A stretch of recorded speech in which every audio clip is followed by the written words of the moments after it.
like me to suggest what you can do with that promotion. Colonel Dax! You will apologize at once or I shall be placed under arrest. I apologize for not being entirely honest with you. I apologize for not revealing my true feelings. I apologize, sir, for not telling you sooner that you're a degenerate, sadistic old man. And you can go to hell before I apologize to you now or ever again. Since the publication of the book 25 years ago, no one dared to make this movie. It was too shocking, too frank. What sort of casualties do you anticipate, sir? Say 5% killed by our own barrage. It's a very generous allowance. 10% more in getting through no man's land, and 20% more getting through the wire. That leaves 65%, with the worst part of the job over.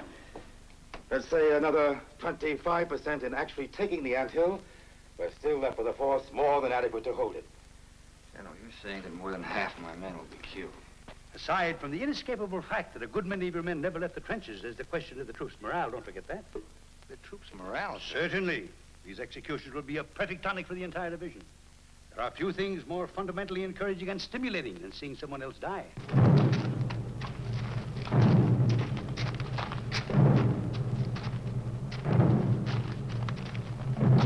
Where in heaven's name are they? On the left. Where on the west? 0+1 and they're still in the trenches. They're not advancing. Miserable cowards. They're not advancing. The barrage is getting away from them. They're still in the trenches. Yes. Captain Nichols. Yes, sir? Order the 75s to commence firing on our own positions.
Destroyed by Spartacus. Spartacus, a motion picture unequaled in the entire history of filmmaking, unlikely ever to be surpassed in the tenderness and beauty of its love story. Nothing was spared to make Spartacus the superb achievement it is, neither time, nor money, nor talent. For in Spartacus, you will see the finest cast ever assembled, relive history's most exciting and inspiring drama. Starring Kirk Douglas as Spartacus, slave, gladiator, invincible fighter. Laurence Olivier as Crassus, symbol of Rome's majesty and might. I'm not after glory. I'm after Spartacus. Gene Simmons as the slave Erinia, whose body was bought and sold, but whose love enveloped Spartacus with a radiance few men have known. Charles Lawton as Gracchus, the leader of the Roman Senate. Peter Ustinov as Batiatus, shrewd and devious dealer in human flesh. John Gavin as Julius Caesar, ambitious staff officer. And Tony Curtis as Antoninus, who loved Spartacus like a brother. In the powerful story of the gladiator rebel who sprang from slavery to challenge the awesome might of imperial Rome. The symbol of the Senate. All the power of Rome. I imagine a God for slaves. And I pray. What do you pray for? I pray for a son who'll be born free.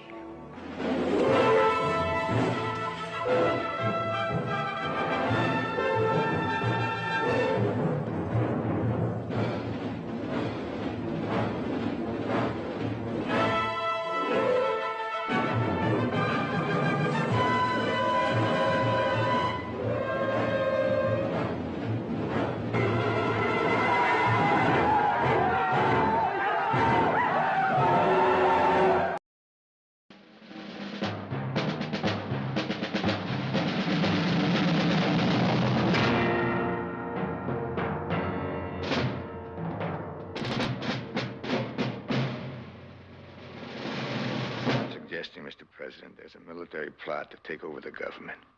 This may occur sometime this coming Sunday. There are some who will say it can never happen here. But this is the story of how it could happen. In 7 days of intrigue, of blackmail, of terror, an eternity of suspense. This is the astounding story of a military plot to overthrow the government of the United States, which, if successful, would change the fate of every American.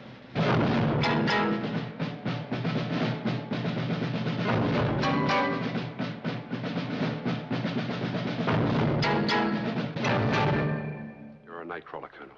A peddler. You sell information. Are you sufficiently up on your Bible to know who Judas was? Yes, I know who Judas was. He was a man I worked for and admired until he disgraced the 4 stars on his uniform. 7 days in May, the first day, when a Marine colonel wondered who was inciting screaming mobs in Madison Square Garden.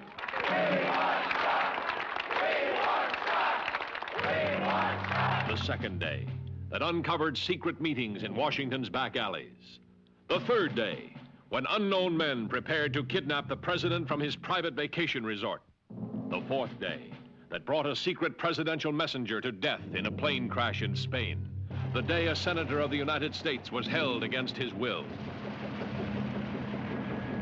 The fifth day, when a woman found her past being used for blackmail. Look, Ellie, if I could tell you why I I'll had to tell do you this, something. you'd understand.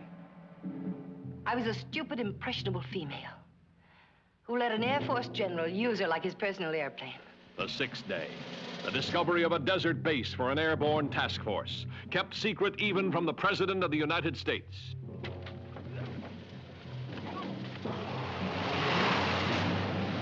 The seventh day, when the head of the Joint Chiefs of Staff dared the President of the United States to stop the conspiracy that couldn't be proved. You're not a weak sister, Mr. President.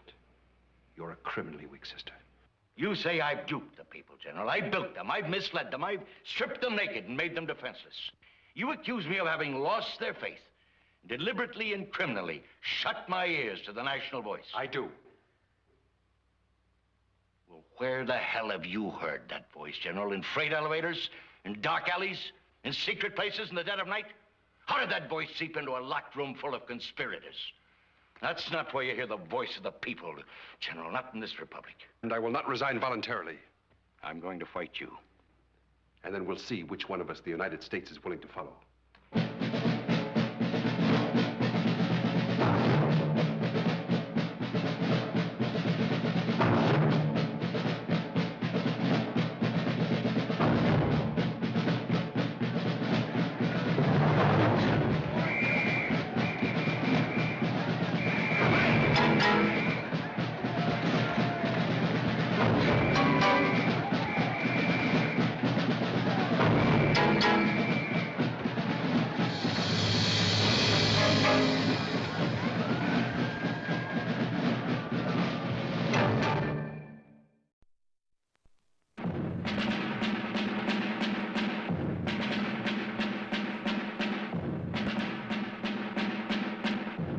His name was Mickey, but he fought like David.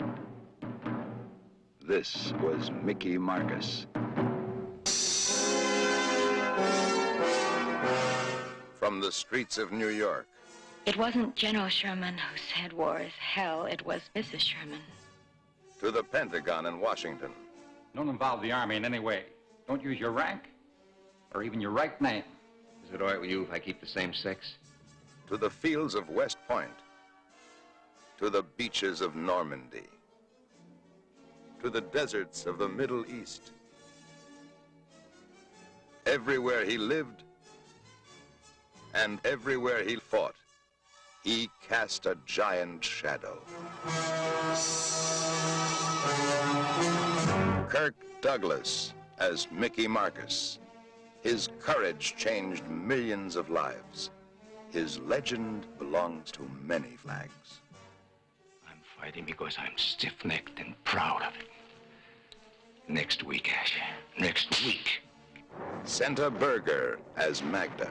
For women in combat, love draws its own battle lines. They wanted to run away, and now you ran away just like me, coward! Coward, just like me!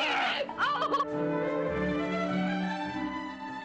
I was the only girl in Brooklyn who didn't get pregnant during the war. Hmm? Well, yeah, my mother kept the statistics.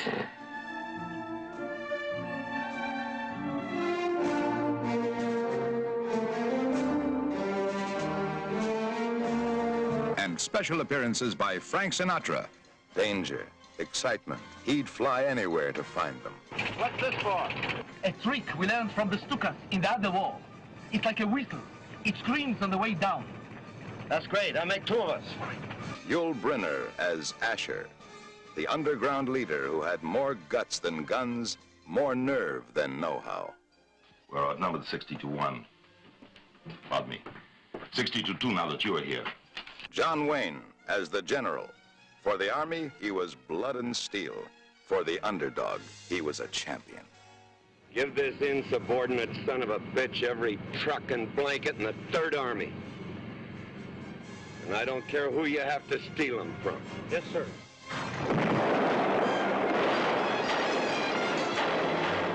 Outnumbered, unarmed, unprepared, they hurled back their answer in flesh, in flame, and stunned the world with their incredible victory.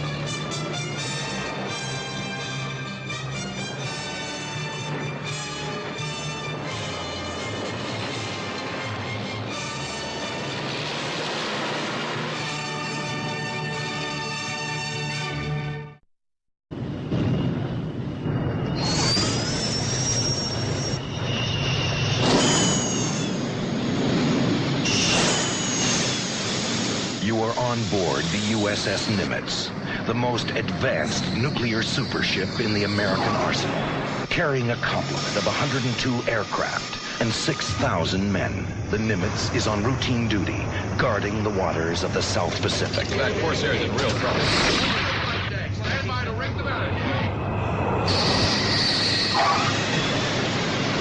But within minutes, a bizarre, unexplainable phenomenon of nature will transport the Nimitz 40 years back in time. Back to the day of infamy. Back to the Japanese attack on Pearl Harbor. My gosh, look at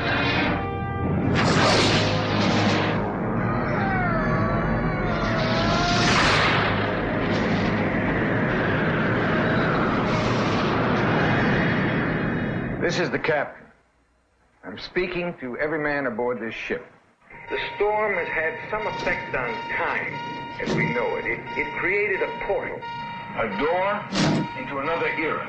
Today is December the 7th,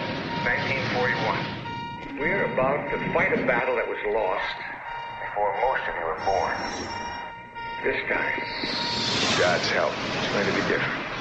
There are forces in the universe which we're only now just beginning to understand. There are black holes in space, antimatter, curved space. Things that are as strange to us as electricity would have been to people in the Middle Ages. Holy cow. It's the whole Japanese fleet. Our reconnaissance plane has just taken pictures of something that hasn't existed for over 40 years. what have you got? 2 Japanese zeros, sir. Splash the zero.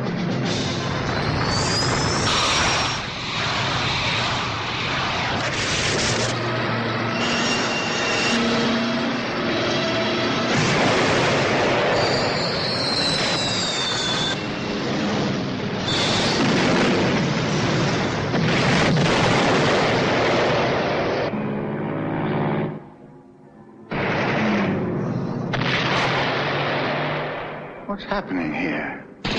Who are you people? Oh, don't shoot! Back off! Why don't you tell him what's going on here, Commander? You're an expert on what's going to happen tomorrow. Why don't you tell him about it, for God's sakes? Go on, tell him. We got nothing to lose. Welcome to the paradox of time, when past and present become one, and history is actually changed. We've got an incredible opportunity here. We know where all the mistakes are going to be made for the next 40 years, and you've got the power to correct them. the final countdown.